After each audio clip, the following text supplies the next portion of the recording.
આજે બનાવીશું આપણે ગ્રીન પુલાવ. તો એના માટે 3 નંગ લીલા મરચાં લઈશું, 4-5 ટુકડા લીલું નાળિયેર લઈ લઈશું, કોથમીર લઈ લઈશું અને ઉપરથી લીંબુ નીચવી દઈશું. મીઠું નાખીશું, સરસ પીસી દઈશું. ચેક કરીશું. આ રીતનું અધકચરી થાય તો આમાં આપણે 2 ચમચી પાણી નાખીશું અને ફરીથી આપણે આને પીસી દઈશું. ચેક કરીશું. તૈયાર છે આપણી લીલી ચટણી.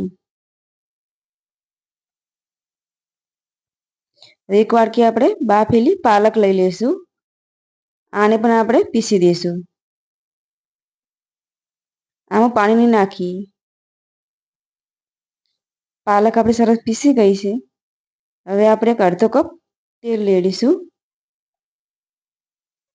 1 મોટી ચમચી ઘી નાખીશું.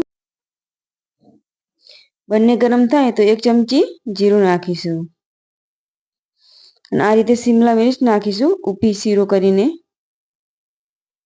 અને આને આપણે સાતળી લઈશું.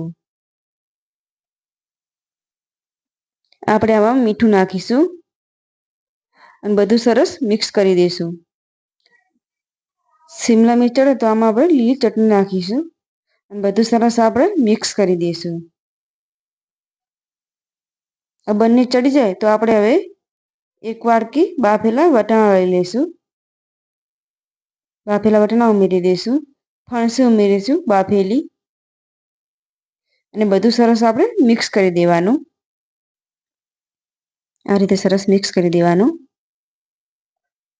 હવે આપણે પાલક ઉમેરી દઈશું અને બધું ફરીથી આપણે મિક્સ કરી દઈશું.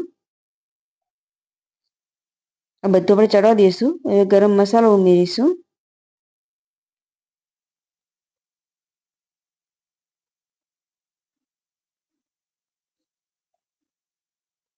હવે આપણે બાસમતી 1 વાડકી ભાત લીધા જે બાફીને આપણી અને ઠંડા જ નાખવાના. હવે આમાં આપણે ઉમેરી દઈશું.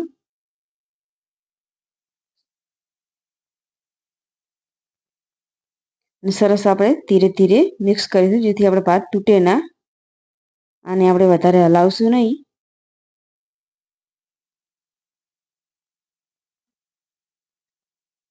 હવે આપણે કાજુ ઉમેરીશું, દ્રાક્ષ ઉમેરીશું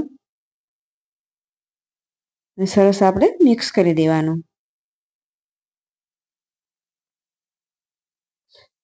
હવે પુલાવ તૈયાર છે આપણા. હવે આપણે સર્વ કરીશું.